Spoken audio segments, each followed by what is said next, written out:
The bright screens in Earth's Orbital Defense Command lit up with warnings. Admiral Lisa Harrington leaned forward, her eyes narrowing as she studied the unusual energy readings appearing at the edge of the solar system. "What are we looking at?" she asked, her voice steady despite the tension in the room. Lieutenant Ryan Peters, the young sensor officer, shook his head in disbelief. "Ma'am, these readings are off the charts. Nothing in our database matches this signature." Lisa had spent 25 years defending Earth's interests in space. She had seen comets, solar flares, and even the occasional unexplained phenomenon. But nothing like this. "Get me General Carter and Dr. Powell on the line now," she ordered, "and alert Lunar Defense Station. Commander Miller needs to see this." Within minutes, the main screen filled with the faces of those she trusted most in a crisis. Dr. Eric Powell's normally calm features showed concern. As NASA's leading xenobiologist, he had spent his career preparing for this moment. "We're detecting what appears to be controlled tears in space-time," he explained. Consistent with theoretical models of faster-than-light travel, the room fell, silent. Everyone understood what this meant. "We are not alone," Lisa said quietly, "and they've just arrived at our doorstep." The anomalies grew, expanding into swirling blue portals near Jupiter's orbit. From these portals emerged ships, massive gleaming vessels that dwarfed Earth's largest space stations. Their hulls shimmered with an iridescent material unknown to human science. Commander Samantha Miller's voice came through from the lunar station. "I count 13 vessels in the initial wave. More appearing. Their technology it's beyond anything we've ever developed." Secretary of Defense Victor Reyes joined the call from Washington. His face was grim. "Admiral Harrington, what are our options?" "Limited, sir," Lisa replied honestly. "Our weapons would be like throwing rocks at a battleship. I recommend we attempt communication and prepare for any outcome." For 3 tense days, the alien fleet remained positioned near Jupiter, seemingly assessing Earth from a distance. Then, a transmission arrived on all frequencies and in perfect English. "People of Earth, we are the Galactic Empire, a coalition of 5,000 star systems. We come in peace and mutual interest. We request a diplomatic meeting." Earth's government scrambled to organize a response. Within 48 hours, the International Space Station was prepared as a neutral meeting ground. Admiral Harrington would lead the delegation alongside Dr. Powell and representatives from major world powers. As the sleek Imperial shuttle docked with the station, Lisa felt a weight of responsibility unlike anything she had experienced before. The aliens that emerged looked surprisingly humanoid, tall and slender with silver blue skin and large multifaceted eyes that reflected light like jewels. "I am Grand Admiral Khazar," the leader announced with a slight bow. "We have observed your world for some time and find much to admire." The initial discussion seemed promising.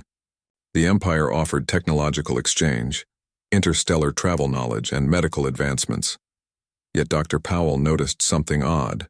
The aliens' eyes lingered too long on the female members of the delegation, and their scanning devices seemed focused on collecting biological data rather than environmental readings. During a break in negotiations, Eric pulled Lisa aside. "Their medical scans are specifically targeting female hormonal patterns," he whispered. "They're collecting genetic samples without consent." Lisa nodded slightly. "I noticed their questions focused disproportionately on Earth's gender distribution and female social roles. Something isn't right." Back on the lunar station, Commander Miller had assigned her best code breakers to monitor the Empire's transmissions. One junior officer, Kate Donahue, made the breakthrough. "Commander, I've decrypted part of their internal communications," Kate reported, her face pale. "They're not here for diplomatic relations. They're planning what they call a genetic harvest focused exclusively on human females." Samantha immediately sent the decoded transmissions to Admiral Harrington. Lisa received the message during dinner with the alien delegation. Her expression remained neutral as she excused herself, but inside her blood ran cold as she read the decoded plans. The Empire saw Earth's women as valuable genetic material, their reproductive systems compatible with Imperial biology in ways that could enhance their species. They had mistaken Earth's entertainment broadcasts for documentary evidence that human females were docile, decorative creatures who would submit easily to collection. When Lisa returned to the dinner, her demeanor had changed subtly. Grand Admiral Khazar noticed immediately. "You seem troubled, Admiral Harrington," he said, his multifaceted eyes reflecting the station's lights. "Not at all," Lisa replied smoothly. "I was just thinking about cultural exchange. Perhaps you could tell us more about gender roles in the Empire." The question seemed to please Khazar. "The females of our species focus on reproduction and nurturing, as nature intended. Males handle warfare, governance, and science. We find this biological determinism creates harmony." "Fascinating," Lisa said, while mentally activating the emergency signal on her communication band. "And you believe Earth should adopt similar arrangements?" "Your species would benefit greatly," Khazar replied. "We've observed your media. Many of your females already embrace their decorative and supportive roles." Dr. Powell coughed slightly. "You've been watching our entertainment programs, not our reality." The Grand Admiral's expression shifted slightly. "Reality often follows art. In any case, we've made our assessment." Back on Earth, military forces were quietly being mobilized, as Lisa maintained the facade of diplomatic engagement. The decoded transmissions had revealed the Empire's timeline. They planned to begin collection operations within 24 hours. On the final day of negotiations, Grand Admiral Khazar dispensed with pretense.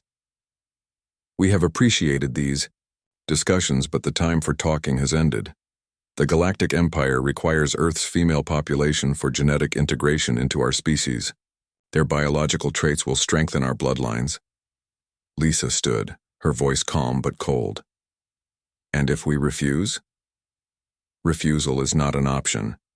We have the capability to render your military forces inoperative without destroying valuable genetic stock." Khazar's voice held no malice, just matter-of-fact certainty. "We will begin collection procedures tomorrow. The process will be painless for compliant subjects." Admiral Harrington looked directly into the alien's eyes. "You've made a serious miscalculation about Earth's women. You should reconsider while you still can." Khazar seemed amused. "We have conquered 1,000 worlds, Admiral. Your planet's females will adapt to their new purpose, as all others have." As the Earth delegation prepared to return to their planet, Lisa received one final message from Lunar Command. Earth's defenses were ready. The women of Earth, soldiers, scientists, leaders, and civilians, were preparing for resistance. The Empire had no idea what they were about to face. The first Imperial collection ships entered Earth's atmosphere at dawn. They looked like giant silver teardrops, their surfaces rippling like liquid metal as they descended toward major cities. Chicago was among the first targets. Major Angela, Douglas watched from the rooftop of a downtown office building as the alien craft hovered 300 feet above Michigan Avenue. She adjusted her combat vest and checked her weapon one final time. "All units in position," she spoke quietly, into her comm device. "Remember, we let them make the first move." Around the city, other female soldiers and police officers waited in similar positions. They wore civilian clothes over their body armor. The plan was simple: let the aliens reveal their intentions before responding. The bottom of the teardrop ship opened, and smaller craft emerged. These landing vessels were flat discs that floated down to street level. Civilians had been evacuated hours earlier, though the aliens wouldn't know that. The empty streets would look like people hiding in fear. Angela watched through binoculars as the disc landed. A door slid open and 6 tall aliens emerged, their silver blue skin gleaming in the morning sun. They carried what looked like rifles, but with wide barrels that suggested non-lethal intent. "They're armed, but not for killing," she reported. "Likely capture weapons." The aliens moved with confidence, scanning buildings and spreading out in a standard search pattern. Their leader spoke into a device on his wrist. "Attention human females, this is Prince Tazor of the Galactic Empire. You have been selected for genetic integration with our species. This is a great honor. Come forward peacefully, and you will be treated well." No one appeared. The aliens conferred briefly, then began moving toward the nearest building. They're starting searches, Angela noted. Team Alpha, get ready. In a coffee shop across the street, 4 women who appeared to be having breakfast suddenly tensed. As the aliens approached, they continued their conversation as if nothing was happening. The lead alien reached the door, weapon raised. Females, you will come with us now. One of the women looked up, appearing frightened. Please don't hurt us, she said, her voice trembling. The alien lowered his weapon slightly. No harm will come to you. You will serve a greater purpose. The moment he stepped through the door, all pretense vanished. The frightened woman, Captain Diane Fraser of Army Special Forces, moved with lightning speed. She drove a combat knife into the gap between the alien's body armor plates. The other 3 women sprang into action, disarming and neutralizing the 2 aliens who had followed their leader. Across downtown, similar scenes played out. The aliens, expecting docile captives, instead encountered trained fighters who had been waiting for them. On a street 2 blocks away, Jack Freeman, a former Marine now working as a defense contractor, led a small team providing backup. They weren't part of the main resistance, that role belonged to the women, but they would ensure no aliens escaped to report what was happening. The Empire made their first mistake, Jack said to his team. They assumed gender-determined fighting ability. Back at the Pentagon, Dr. Olivia Winters studied tissue samples taken from a fallen alien. As Earth's leading geneticist, she had been tasked with understanding why the Empire wanted Earth women specifically. General Carter, she called to the Joint Chiefs Chairman who stood nearby. I think I've found something. William Carter, a veteran of 3 wars but never one against aliens, moved to her side. What have you discovered? Their species is suffering from genetic degradation, Olivia explained, pointing to cellular abnormalities on her screen. Their reproductive success rate is plummeting. But human female genetics have something they need, genetic diversity plus a specific hormone pattern that could revitalize their species. General Carter frowned. So they want our women as breeding stock? Not exactly, Olivia corrected. More, like genetic templates. They would extract what they need rather than traditional breeding. Either way, the general said grimly, it's not happening. In orbit, the Imperial flagship received the first distress signals from the collection teams. Prince Tezor, overseeing the operation from space, watched in disbelief as video feeds showed his soldiers being systematically defeated by Earth females. Impossible, he muttered. Their entertainment broadcasts showed females as decorative, emotional creatures seeking male protection. His second-in-command respectfully disagreed. My prince, we may have misinterpreted their media. It appears their females are trained in combat. Tezor's multifaceted eyes flashed with anger. This changes nothing. Deploy the second wave with proper combat protocols. Use sleep gas before approaching. Around the world, the pattern repeated. In Moscow, Beijing, London, and dozens of other cities, Imperial collection teams found not docile women waiting to be taken, but organized resistance. Earth's militaries had spread the word, and female soldiers, police officers, and even civilian women with combat training had prepared ambushes. In a suburban neighborhood outside Atlanta, Susan Grant had gathered her neighbors in her basement. A former Olympic biathlete, Susan had organized them into a defensive unit. They'll come through residential areas next, she told the group of 20 women. We use the advantage of familiar territory. She distributed improvised weapons and communication devices. Remember, they expect us to be weak and scared. That's their mistake. When 3 aliens entered their neighborhood an hour later, they found seemingly empty houses. As they approached Susan's home, motion sensors alerted the defenders. The aliens never knew what hit them as attacks came from multiple directions. At the United Nations emergency session, world leaders received updates on the resistance efforts. The Secretary General addressed the gathering. Today we face an enemy that underestimated half our population, he said solemnly. But make no mistake, this is only the beginning. The Empire will escalate. He was right. In orbit, Prince Tezor had ordered a change in tactics. The Empire launched its second phase, widespread deployment of a gas designed to render females unconscious while leaving males unaffected. The gas, effective on thousands of species across the galaxy, floated down in green clouds over population centers. But Dr. Winters had already analyzed alien biology samples. She rushed into the emergency command center, breathless with her discovery. The gas targets specific neural pathways that are different in most species females, she explained. But human female brains don't have the same pathway structure. The gas will have minimal effect. As if to prove her point, reports came in from around the world. Women were experiencing mild drowsiness at worst, but remaining conscious and capable. The Empire's second strategy was failing. Prince Tazor stared at the monitoring screens in shock. Nothing in their thousand-world conquest had prepared them for this level of resistance from a pre-spacefaring civilization, let alone from the females they had targeted for collection. "Prepare the combat legions," he ordered, his voice cold with rage. "If we cannot collect, we will conquer and then collect." Little did he know, Earth was already preparing its counterattack. In underground bases and hidden facilities, the planet's defenders were studying captured alien technology and developing strategies. And at the forefront of these efforts were the very women the Empire had so fatally underestimated.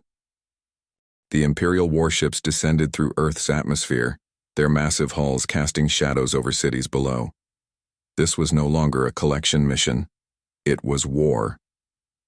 Lieutenant Kelly Rodriguez sat in the cockpit of her fighter jet, one of Earth's newest space-capable aircraft.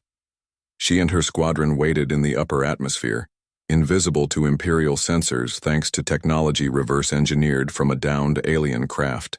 "Eagle Squadron, stay in position," Kelly said into her helmet mic. "Remember the plan, we hit them when they least expect it." The squadron consisted of 12 female pilots, each chosen for their exceptional flying skills. They had spent the last 3 days studying Imperial ship designs and identifying potential weaknesses. Below, the ground invasion had begun. Imperial troops poured from landing craft, their weapons firing stunning beams designed to incapacitate rather than kill. They still wanted to preserve Earth's female population. Commander Vexlar, leader of the Empire's ground forces, watched from his command vehicle as his troops advanced through the streets of Boston. "Status report," he demanded. "Resistance is stronger than anticipated," his aide replied. "The females are fighting alongside male defenders. Our intelligence was flawed."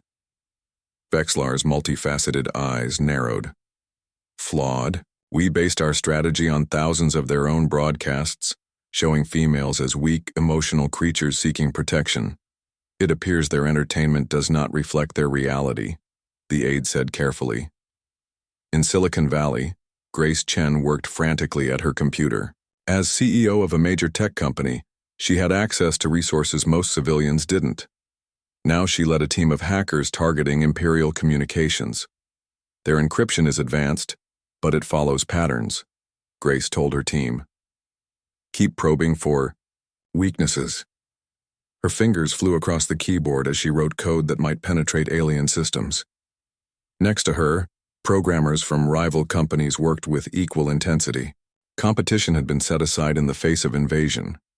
Grace had already discovered that Imperial ships relied on a central network. If they could hack it, they might disrupt the entire invasion force. At Midwest State University, the campus had become a fortress. Amara Washington, captain of the martial arts team and student body president, organized fellow students into defense groups. "They'll come for the university next," she told the gathered students in the gymnasium. "They target places with high concentrations of women." Amara had already led 2 successful ambushes against alien patrols. Her knowledge of various fighting styles proved effective against the unprepared Imperial troops.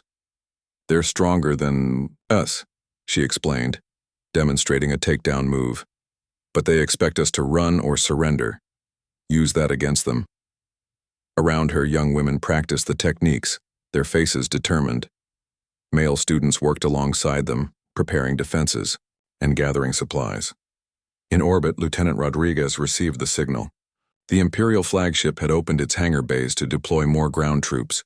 It was the moment they had been waiting for. "Eagle Squadron, move in," she ordered. Target the shield generators first. The Earth fighters accelerated from their hiding positions, streaking toward the massive Imperial vessel. Their ships were smaller and less advanced, but they had one advantage. The Empire didn't expect resistance from space. Kelly led the attack, diving straight toward the exposed hangar. Her targeting computer locked onto the shield generators positioned above the opening. Fox 3, she announced, launching her missiles. The explosion ripped through the Imperial defenses. Alarms blared across the flagship as systems failed.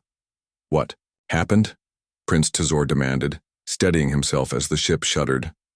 Earth fighters, an officer reported in disbelief. They penetrated our shields when we opened the hangar.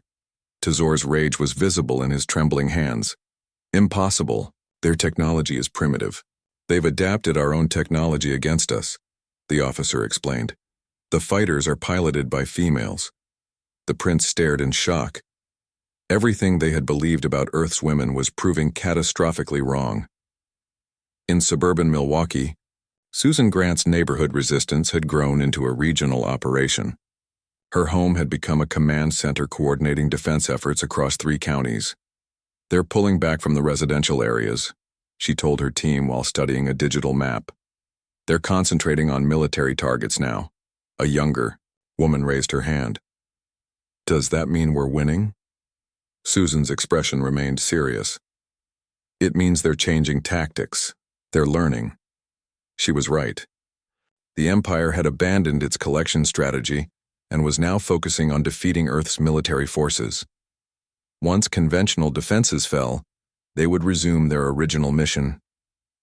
Meanwhile, in a secured underground laboratory, Dr. Olivia Winters had made a breakthrough.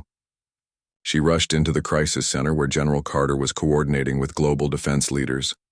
I've found something, she announced, placing a tablet on the table. Human female hormones are toxic to their species. The room fell silent as military leaders absorbed this information. Explain, General Carter said. The specific estrogen patterns in human women act like a neurotoxin to their biology, Olivia elaborated. It's why they need our genetic material to adapt and overcome their own reproductive issues. But in its raw form, concentrated female hormones could be weaponized against them. A plan began to form. If they could synthesize this compound and deliver it to Imperial forces, they might gain a critical advantage. As discussions continued, reports arrived from around the world. The pattern was the same everywhere. Imperial forces encountering fierce resistance from the very women they had come to collect. In Moscow, female Special Forces troops had captured an Imperial command post. In Rio de Janeiro, a women's police tactical unit had disabled an alien communications array. In Tokyo, female scientists had reprogrammed Imperial drones to attack their own troops. Commander Vexelar composed his report to the Imperial High Command with growing concern. We have severely misjudged this species, he wrote. Their females are not the subservient breeders we anticipated. They are warriors, leaders, and strategists. We have not invaded a world of docile creatures ripe for collection. We have awakened a nest of apex predators. As his message transmitted to the Imperial fleet, Lieutenant Rodriguez led her squadron in a second attack run on the flagship. This time, they targeted the main power systems. Hit them with everything we've got, Kelly ordered. The Earth fighters unleashed their remaining missiles, striking critical systems. The massive Imperial vessel listed to one side, fires erupting along its hull. Prince Tazor watched in disbelief as his command screens went dark. The unthinkable was happening. They were losing to a pre-spacefaring civilization and losing to its females. Send the distress signal, he ordered. Request reinforcements from the nearest Imperial fleet. What he didn't know was that Grace Chen's team had finally breached Imperial communications. They intercepted the distress call, altering its coordinates, to send any reinforcements to empty space light years away. Earth was fighting back and its women were leading the charge. 7 days into the invasion, Earth's defenders gathered in an underground bunker beneath the Rocky Mountains. The meeting room was filled with military leaders, scientists, and government officials from around the world. Linda O'Brien, the newly appointed head of the United Earth Defense Council, stood at the front of the room. A former general with 30 years of military experience, she had been chosen to coordinate global resistance efforts. "The Empire is regrouping," she announced, pointing to satellite images on the large screen. "They've pulled back to these positions and appear to be waiting for something." Frank Stewart, a CIA analyst who had been studying Imperial communications, raised his hand. "They're waiting for their supreme military commander.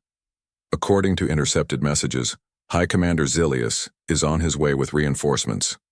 The room grew quiet. Despite Earth's unexpected success in the initial defense, everyone knew the Empire had vast resources. This was just the beginning. "How long do we have?" Linda asked. 3 days, maybe 4, Frank replied. Linda nodded and turned to Dr. Olivia Winters. "What's the status on the biological weapon?" Olivia stepped forward. "We've synthesized the compound based on female hormones that are toxic to their biology. The challenge is delivery. We need to get it into their environmental systems." In another section of the complex, engineer Alan Parker worked with a team on captured Imperial technology. They had disassembled alien weapons and were reverse engineering them to develop Earth's own versions. "Their energy weapons operate on principles we've theorized but never achieved," Alan explained to a group of scientists. "The good news is we can adapt our existing infrastructure to create similar effects."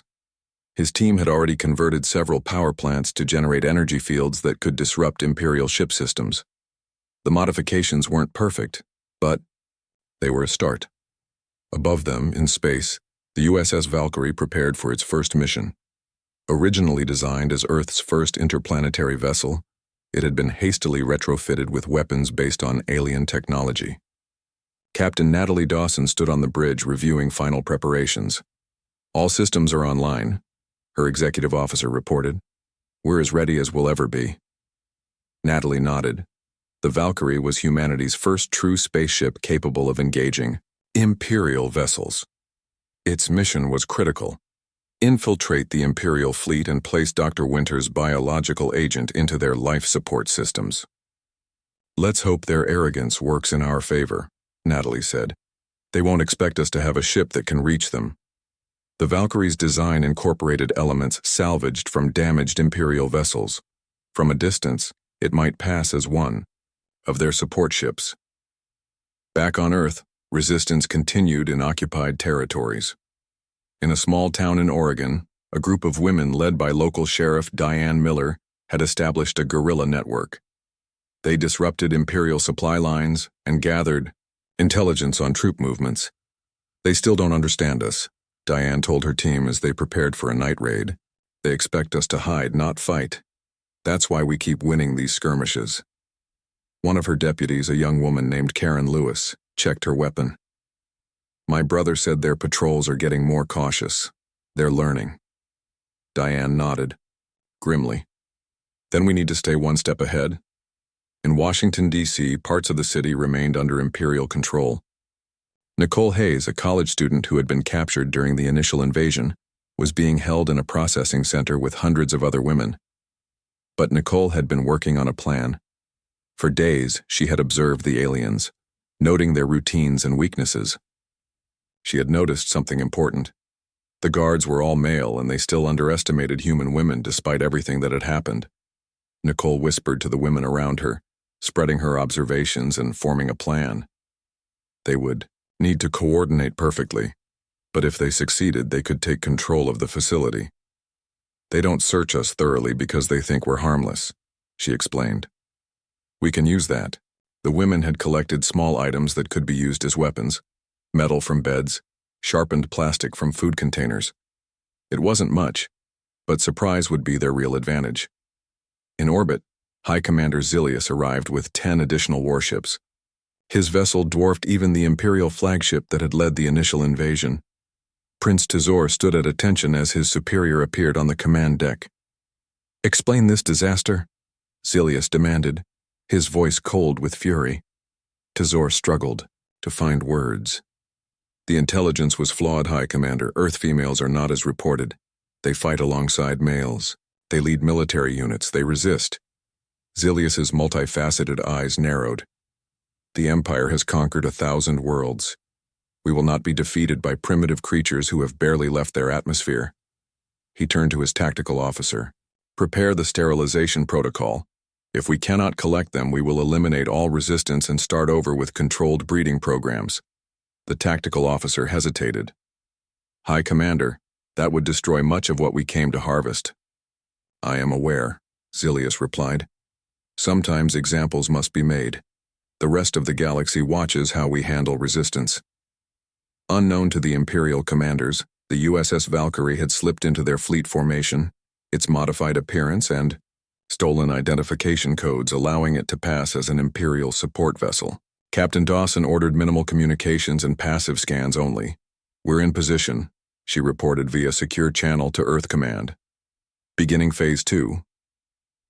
Inside the Valkyrie, a strike team prepared for their mission. Led by Director Michelle Blackwood of Special Operations, the team consisted entirely of women. They wore modified Imperial armor taken from captured soldiers. Remember, Michelle told her team, we only get one shot at this. Once we're aboard the command ship, we have 30 minutes to reach the environmental controls and deploy the agent. The plan was audacious. Board the Imperial command vessel disguised as troops reporting for duty, make their way to the central air processing system, and release Dr. Winters's biological agent throughout the ship. If successful, they would incapacitate the Empire's leadership in one stroke. On Earth, Linda O'Brien addressed the Defense Council one final time before operations began. Today we launch our counteroffensive, she said firmly. While the Valkyrie, team targets their command structure, ground forces will strike at their positions worldwide. Alan's team has deployed energy disruptors that should limit their technological advantage. She paused, looking at the faces around her. The Empire came here believing our women would be easy targets. They're about to learn the full cost of that mistake. Across the planet, resistance forces prepared for coordinated attacks. The Empire had wanted Earth's women. Instead, they had awakened a force they never expected to face. Director Michelle Blackwood and her strike team moved through the corridors of the Imperial command ship with practiced efficiency. Their stolen armor and confident strides kept suspicion at bay as they approached the Environmental Control Center. 2 minutes to target, Michelle whispered into her comm device. The specialized units developed by Earth's engineers allowed them to communicate without the Empire's knowledge. The team carried containers of Dr. Rebecca Scott's biological agent, a synthetic compound based on human female hormones that acted as a powerful neurotoxin to the Empire's species. Dr. Scott had worked day and night to perfect the formula after Dr. Winters's initial discovery. Remember, Michelle reminded her team, we need complete dispersal through the ship's ventilation system. Anything less won't affect enough of them. As they rounded the final corner, 2 Imperial guards stood at attention outside the environmental control room. The women didn't hesitate. Moving with synchronized precision, they neutralized the guards before an alarm could be raised. 15 minutes before the next patrol, team member Laura Diaz reported, checking the ship's schedule on her captured datapad. Inside the control room, they worked quickly. Each woman knew her role, some securing the doors, others accessing the computer systems, and the rest preparing the biological agent for release. System accessed, announced Kate Perry, their tech specialist. Overriding safety protocols now. Meanwhile, on Earth, the coordinated counterattack had begun. In every occupied zone, resistance fighters struck at Imperial positions simultaneously. The aliens, already unsettled by Earth's unexpected resistance, found themselves under attack from multiple directions. In the detention center in Washington, D.C., Nicole Hayes gave the signal. Hundreds of captive women moved at once, overwhelming their guards with sheer numbers and desperate determination. Nicole led a small team to the communications room, where they sent an all-clear signal to nearby Imperial forces. A deception that would buy them time. We need to arm everyone, Nicole directed as they broke into the facility's security storage. Then we moved to Phase 2. Phase 2 was ambitious. Turn the detention center into a trap for Imperial reinforcements. Above, Then the space battle had intensified. The USS Valkyrie maintained its cover while Captain Natalie Dawson monitored Imperial communications. The arrival of Earth's first true combat spacecraft had been timed perfectly, just as the biological agent would be deployed. All stations, report ready, her tactical officer informed her. Ground forces are engaged, the strike team is in position. Natalie nodded. The moment we confirm the agent's release, we begin our attack run. In the Imperial Command Center, High Commander Zilius reviewed battle plans with his officers. He remained confident despite the unexpected resistance. The Empire had faced rebellion before. All were eventually crushed. Begin the planetary bombardment, he ordered. Target their major military installations first, then move to population centers. Prince Tazor looked uncertain. High Commander, that will destroy much of what we came to harvest. Zilius's eyes flashed with anger. This is no longer about collection. This is about making an example. No species defies the Empire without consequences. As Imperial gunners prepared to fire, an alarm suddenly blared through the command center. Officers rushed to their stations, checking readings with growing concern. Environmental systems compromised, one reported. Unknown contaminant detected in the air supply. Zilius felt a strange sensation spreading through his limbs, a tingling that quickly became pain. Around him, other officers showed similar symptoms. Lock down the ventilation system, he ordered, his voice already weakening. Find the source. But it was too late. The synthetic hormone compound had already spread. Throughout the command ship's atmosphere, Imperial soldiers began collapsing, their nervous systems under attack from a toxin their bodies had no defense against. In the environmental control room, Michelle Blackwood received confirmation of successful deployment. Phase 1 complete. She reported to Earth Command, moving to Phase 2. Instead of retreating, her team pushed deeper into the ship. Their mission now: capture the ship's command center and gain control of its weapon systems. With most of the crew incapacitated, resistance was minimal.